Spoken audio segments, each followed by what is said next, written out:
To check Pandas Dataframe column for true or false. If true, check another column for condition to satisfy and generate new column with values pass or fail.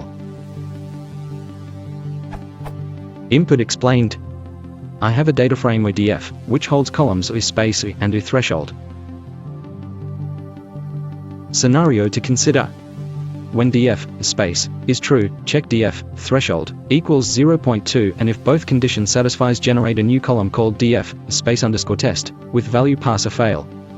If df, space, value is false, put a false or as value to newly generated column df, space underscore test. Expected output. Tried code. Have tried out the below mentioned code line for above mentioned scenario, but doesn't works.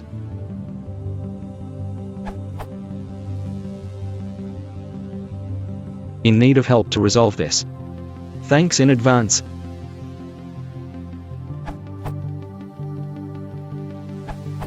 Another solution. If true or boolean, your solution is simplified by compare by df, space, only.